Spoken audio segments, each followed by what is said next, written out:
Bonjour, bonjour à toutes et à tous. En cette veille de Shabbat Teruma, Shabbat où on va lire la première des 4 parachiotes qui nous parle de la construction du Mishkan, la construction du sanctuaire que les enfants d'Israël vont ériger dans le désert pour être le prolongement du mont Sinaï. En effet, le sens du Mishkan, enfin un des sens du Mishkan, du sanctuaire, c'était de prolonger l'expérience du Har Sinaï, l'expérience du mont Sinaï, de la révélation de Dieu. Dieu s'est révélé aux enfants d'Israël, leur a donné la Torah au mont Sinaï, mais les Aseret Adibrot, le décalogue, où se trouve l'ensemble de toute la Torah en condensé. Il fallait alors, une opinion nous dit que tout a été donné au mont Sinaï, et après c'était une répétition dans le Mishkan. Et puis une autre explication, c'est qu'il y a eu donc la base au Sinaï, et après, dans la tente d'assignation, entre les deux chérubins, dans le Kodesh HaKodashim, dans le Saint des Saints, la parole de Dieu s'est adressée à Moshe. Moshe qui recevait ce message de Dieu dans le Mishkan. Alors le Mishkan avait, on pourrait dire, deux pôles principaux. Un pôle qui était donc le Saint des Saints avec le propitiatoire, les deux chérubins et la parole de Dieu qui s'exprimait entre les deux chérubins. Et puis l'aspect des sacrifices, du culte sacrificiel qui se faisait notamment à l'extérieur de la tente d'assignation avec un autel en airain, où on l'appelle Misber HaNechoshet en hébreu, ou Misber HaOlah, l'autel des holocaustes. Et c'est ce lien a deux sens, mais c'est donc cette première paracha, oui, on va avoir 4 parachutes. Tout fonctionne par 4 parachutes. Le mois prochain, le deuxième mois d'Adar, puisque nous sommes au premier mois d'Adar, 2 mois d'Adar cette année.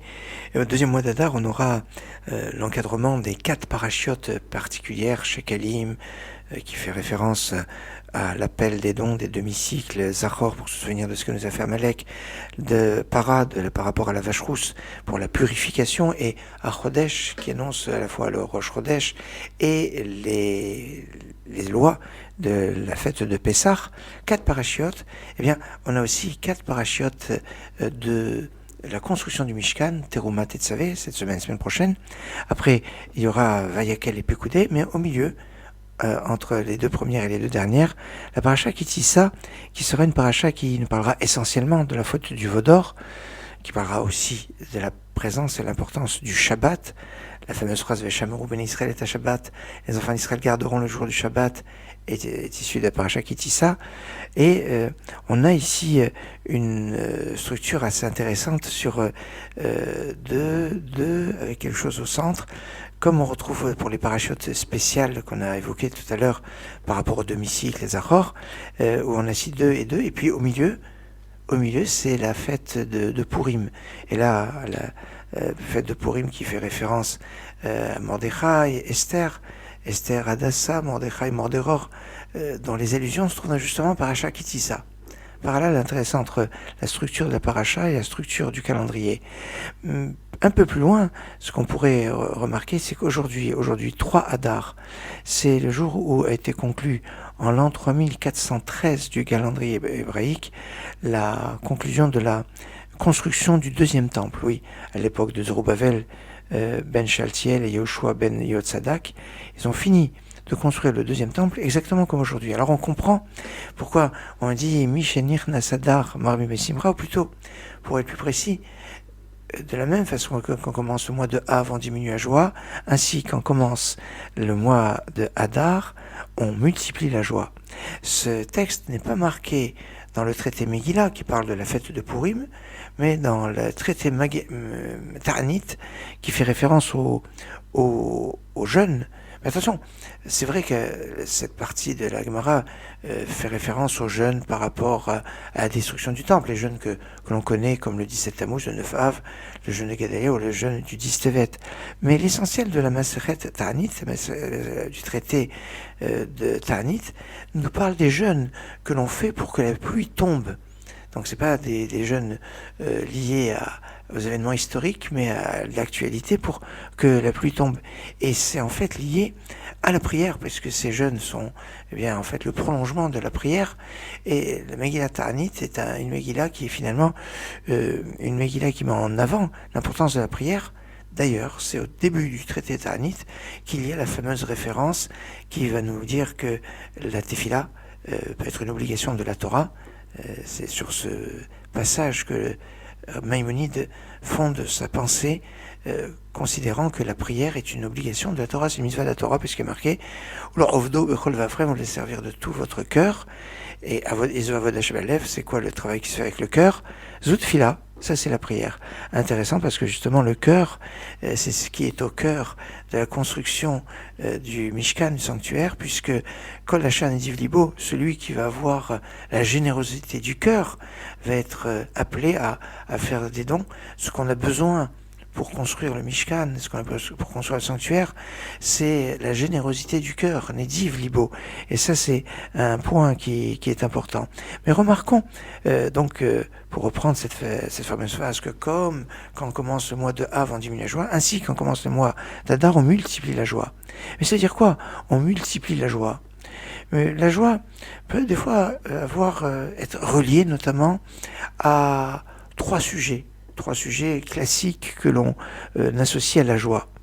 Dans un ordre qui n'est pas un ordre croissant, je dirais que certains vont relier la joie avec l'alcool.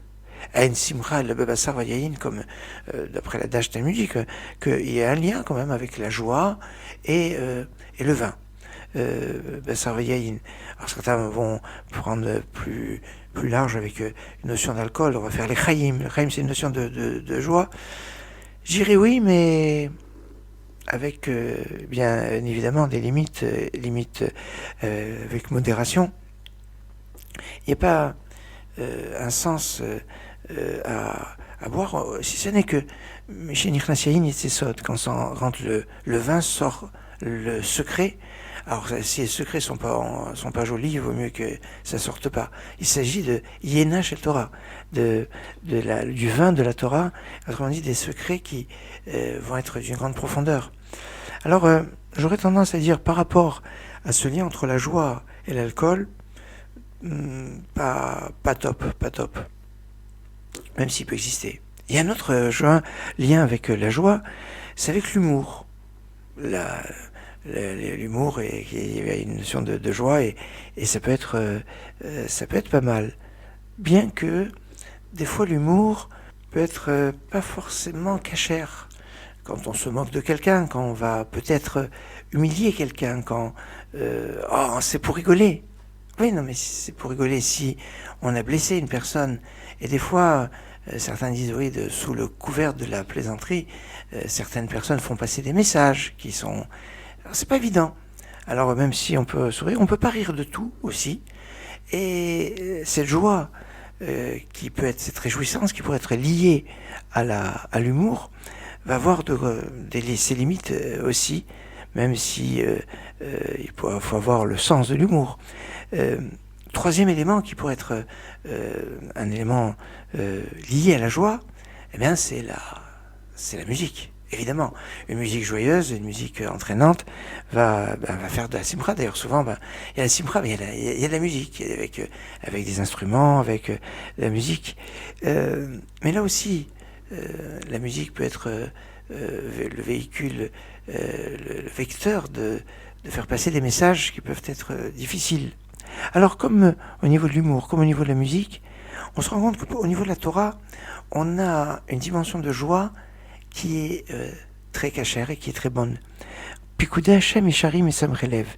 Les lois de Dieu sont droites et elles réjouissent le cœur. Oui, la Torah a cette force de réjouissance du cœur. Et c'est la parole finalement d'humour, entre guillemets, je dirais, parole d'amour, d'humour de la Torah. C'est cette parole qui doit être cette parole de Simcha que l'on doit savoir développer au mois d'Adar. Et quand on parle de musique, alors évidemment ça peut être la musique, mais on sait que la Torah entière est comparée à un chant. On apprend l'obligation d'écrire un Sefer Torah de la phrase Ve'ata kidvu lachem et ashir azot. Maintenant vous allez écrire ce chant. Et toute la Torah est considérée comme un chant. Alors c'est vrai qu'on peut dire qu'il y a à ce moment, dans cet endroit, dans la proximité de la paracha de Azinu est une paracha qui est un chant. Alors vous allez écrire ce chant. Mais oui, alors il y a un chant en effet, mais on ne peut pas écrire une partie de la Torah. La Torah a d'une cohérence et d'une unité qui est fondamentale. Cette unité fondamentale de la Torah, eh bien, nous invite à ce qu'on ne peut pas écrire seulement la parashat d'Azinu avec le chant d'Azinu. Ça implique nécessairement d'écrire toute la Torah depuis le Bet de Bereshit jusqu'au Lamed de Israël, qui forment ensemble le mot lève, le mot cœur. Cette dimension du cœur, eh bien, c'est cette dimension de réjouir son cœur à travers l'étude de la Torah. Tiens, le cœur, c'est ce qui, on a dit, qui est au cœur de la construction du Mishkan par le don qui doit venir de la générosité du cœur. Alors, on a ce lien avec le cœur qui se réjouit, qui va être lié à la Torah, qui va être lié au Mishkan, au sanctuaire, tout un programme pour pouvoir construire ce Mishkan. Construire le Mishkan, allez, Ibane Hamikdash, un petit paragraphe des chants du Shabbat, chanté par Aaron Ben Soussan.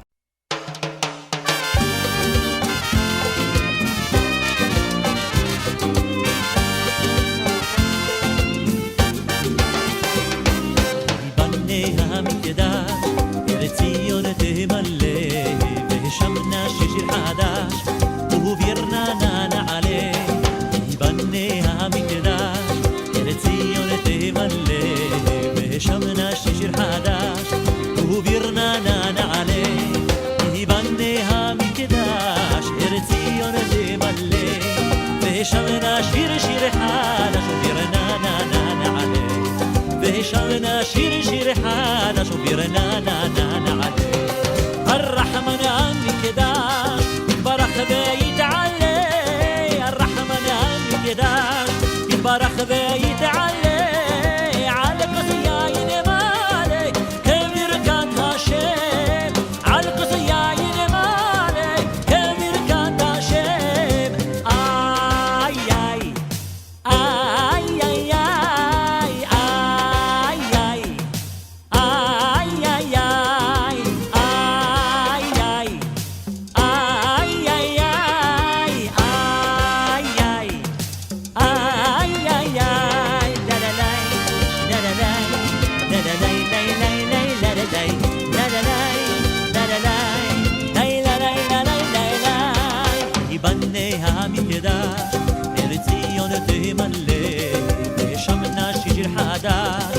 وبيرنا نانا عليه يبنيها مكداش ارتيون تملي بشمنا شجر حداش وبيرنا نانا عليه يبنيها مكداش ارتيون تملي بشمنا شير حداش وبيرنا نانا عليه بشمنا شير حداش وبيرنا نانا عليه الرحمن هنكداش يتبارك ويتعلي الرحمن هنكداش يتبارك ويتعلي على القصياين مالي كبير كداشم على القصياين مالي كبير كداشم آي آي آي آي آي آي آي آي آي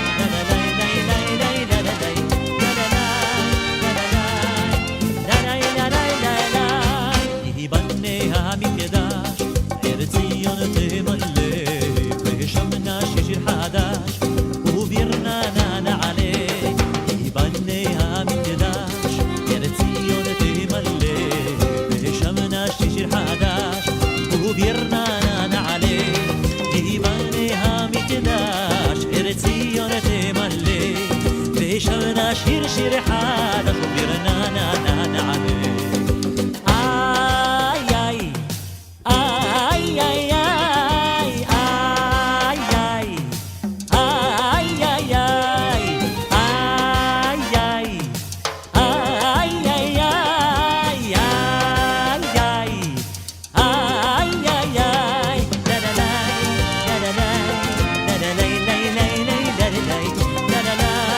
la la la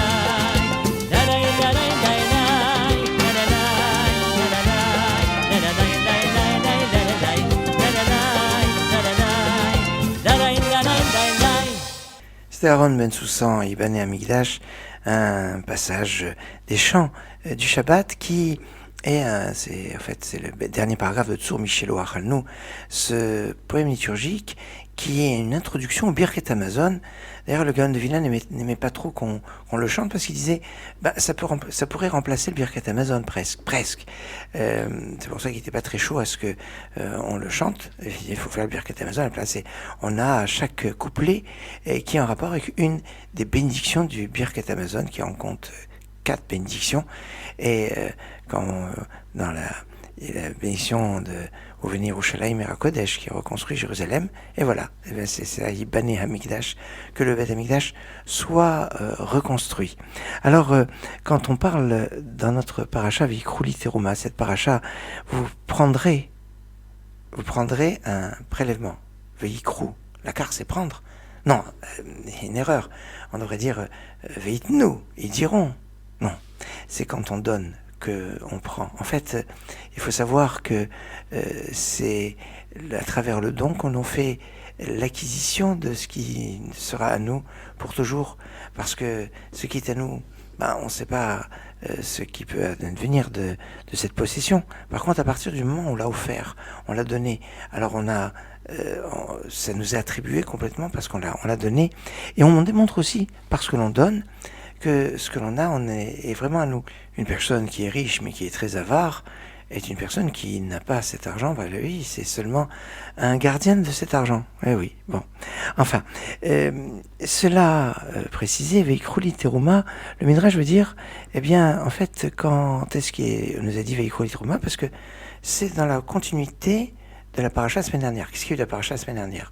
Au début, on parlait des mishpatim, des lois entre les personnes, des problèmes qu'il pourrait avoir de personne à personne. Et on va nous dire, si tu veux construire le Mishkan, tu veux construire le sanctuaire, il faut que tu aies d'abord résolu les problèmes vis-à-vis de ton prochain. Le sanctuaire sera le symbole de l'unité de tout le peuple. Et ce que tu vas offrir, l'or, l'argent, le cuivre, tout ce que tu vas offrir, il faut s'assurer que tu l'as acquis d'une façon tout à fait honnête et que c'est vraiment à toi. Il n'y a pas de problématique sur cette question. Et c'est pour ça qu'on a d'abord Mishpatim avant Teruma. Mais à la fin de Mishpatim, il y a aussi cette référence au don de la Torah, et c'est là où il est marqué Naase Venishma. Nous ferons et nous écouterons. Nous ferons et nous écouterons. On dit, à ce moment-là, Dieu a dit, Veikrouli Teruma. C'est que nous ferons et nous écouterons. En général, quand on doit faire un appel, on veut demander de l'argent à personne, on va expliquer ce qu'on va faire.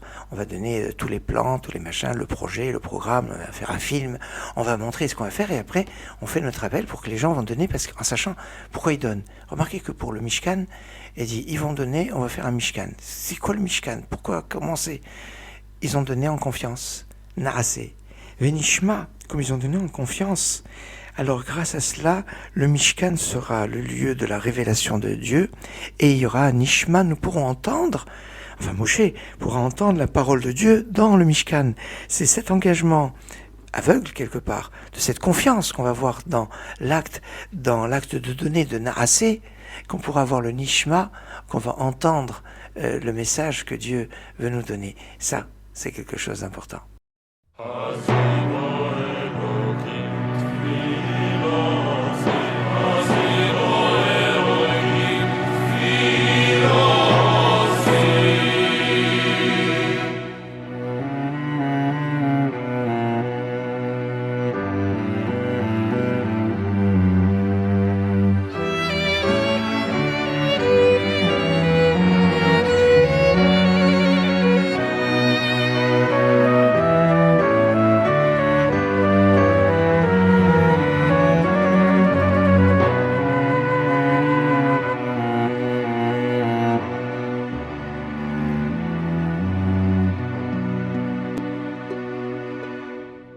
Ha'azino Eloiki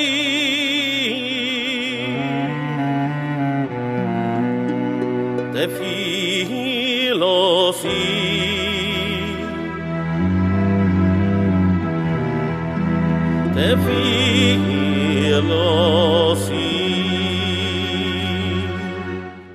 Et si on doit entendre la parole de Dieu, alors le lieu du Mishkan pourra être le lieu du Beth Amikdash, plus tard le lieu fixe du Beth Amikdash, qui va nous donner Mikdash Me'at, les petits Mikdash qui sont les synagogues, le lieu où Dieu écoute notre parole, notre prière. Ainsi, nous écoutons la parole de Dieu et Dieu écoute notre prière. C'est pas mal. Alors, on passe à notre page de la Haftara de Parashat Teruma. En général, on lit, ça peut arriver que Teruma coïncide avec Zachor, et donc dans ce cas-là, on lit pas l'Haftara de Teruma mais de Zachor. En l'occurrence, cette année, eh bien, on lira la Haftara de Teruma, pris du premier livre des rois, chapitre 5, verset 26, jusqu'au verset 6, chapitre 6, verset 13. Ça fait 613, tiens, ça fait intéressant. Le titre de la Haftara, très éloquent. Vachem Natan Chochma Lishlomo, et Dieu a donné la sagesse à Salomon, et qui nous parle de la construction du Beth Amikdash, du premier temple par le roi Salomon, 480 années après la sortie d'Égypte. C'est écrit comme ça dans notre Haftara. Alors, on nous dit que Shlomo a été particulièrement zélé pour la construction du Beth Amikdash, qui n'a pris 7 ans, alors que pour construire sa maison, il a construit en 13 ans. Donc il était moins zélé. Évidemment, la construction du Beth Amikdash a été 7, 13, tiens, ça c'est intéressant dans ces chiffres de 7 à 13, quand on parle des années embolismiques, etc. Faut faire attention parce que certains pourraient interpréter mal et dire il a construit en 7 ans le Beth Amikdash, il l'a pas fait avec autant de minutie que sa maison, qu'il a pris plus de temps de 13 ans. Comme quoi, chaque chose on peut l'interpréter mauvais si on a une mauvaise pensée. Alors il faut pas avoir de mauvaises pensées, il faut avoir de bonnes pensées et avoir les lectures que les sages nous donnent de la construction du Beth Amikdash que Shlomo va faire avec le plus grand zèle, avec le plus grand empressement. C'est pour ça que ça a pris que 7 ans, alors que sa maison a pris 13 ans. Et il l'a appelé Hiram. Alors Hiram, c'est un personnage qui est assez équivoque. C'est remarquable parce que ceux qui ont construit le Beth Amikdash à l'époque de Shlomo, à l'époque de Salomon, c'est un appel à des étrangers, à Hiram, aussi parmi les 30 000 coupeurs de bois et 150 000 personnes qui vont transporter du bois et qui vont extraire les pierres. En fait, c'était des Givonim. Ce Beth Amikdash n'aura pas la même puissance que le Mishkan, le sanctuaire, qui a été le don des enfants d'Israël, dont alors ça donne une autre dimension. C'est dans cette Haftara qu'on nous dit que donc c'était à la 480e année après la sortie d'Égypte des enfants d'Israël, au mois de Ziv, qui est le 2e mois. Et c'est très intéressant parce que il y a que 3 mois qui ont un nom dans la Torah, dans le Tanakh, au début. Les noms des mois, comme Adar, Tammuz, etc., on le doit à l'exil. Quand les enfants d'Israël sont revenus d'exil de Babylonie, eh bien, ils avaient tous les noix, Tammuz, etc. Il y a trois mois qui ont leur nom, un qui est dans la Torah, le Chodesh Aviv, le mois du printemps, c'est le mois de Nissan, le Chodesh Etanim, le mois des puissants, c'est le mois de Tishri, le mois de Tishri et de Nissan sont très emblématiques, et le Chodesh Ziv, qui correspond en fait au mois de Iyar, le mois de la splendeur, eh bien c'est son nom. Alors dans le Beth Amikdash de Shlomo, ce qui correspond à l'arche, au Aaron, à l'endroit où il y avait l'arche sainte dans le Kodesh HaKodeshim, ça s'appelle Devir. Devir, c'est là où s'exprime le Dibour, la parole de Dieu. Là où il y avait la correspondance du Ohel Moed, la tente d'assignation dans le Mishkan de Moshe, et ça s'appelle le Hechal. Et là, au lieu qu'il y ait une table et un candélabre, il y en avait 10 candélabres et 10 tables. Et puis, dans le parvis, ce sera le Oulam, Olam aujourd'hui, ce sont des salons, un palais, un salon où on va recevoir pour faire des fêtes. Et c'est dans cette partie du Beth Amikdash où il y avait l'hôtel Nechoshet, l'hôtel des reins, et le Kior, le bassin où on se lavait les mains. Enfin, tout un programme, une haftara fabuleuse, extraordinaire. Vachem, Nathan, Rochman, Ishlomo. Et Dieu a donné la sagesse à Salomon, que Dieu nous donne la sagesse. Voilà, c'est une paracha où on peut avoir la sagesse et le cœur. Celui qui aura la générosité du cœur, fondamentale pour la prière, fondamentale pour le don, pour la construction du Mishkan, du sanctuaire. Il est temps pour moi de vous donner rendez-vous cet après-midi vers 15h. Et pour l'heure d'eau, vous souhaitez Shabbat Shalom, Git Shabbos, Shabbat Shalom, au Mevorach.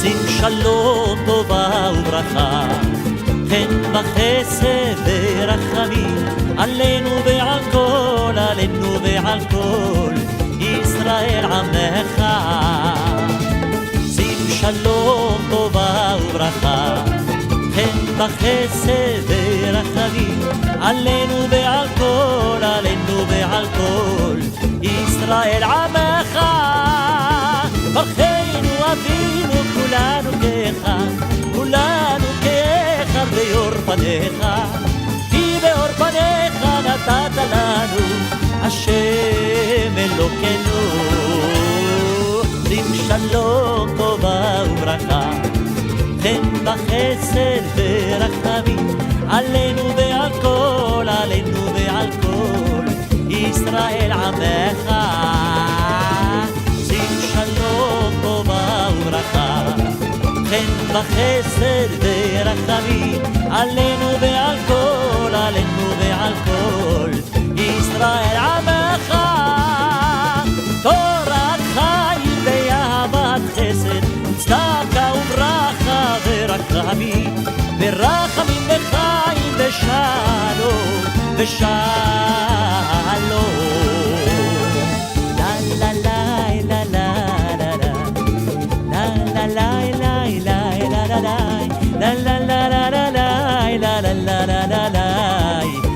la la la la la la la שים שלום טובה וברכה חן וחסד ורחמים עלינו ועל כל ישראל עמך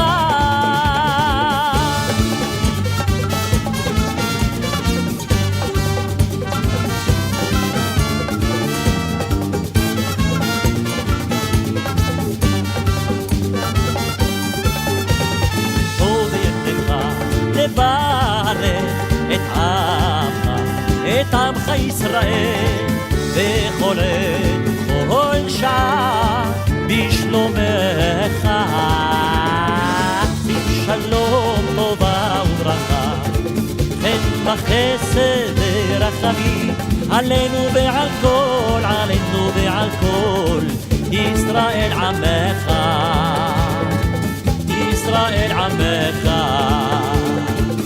ישראל עמך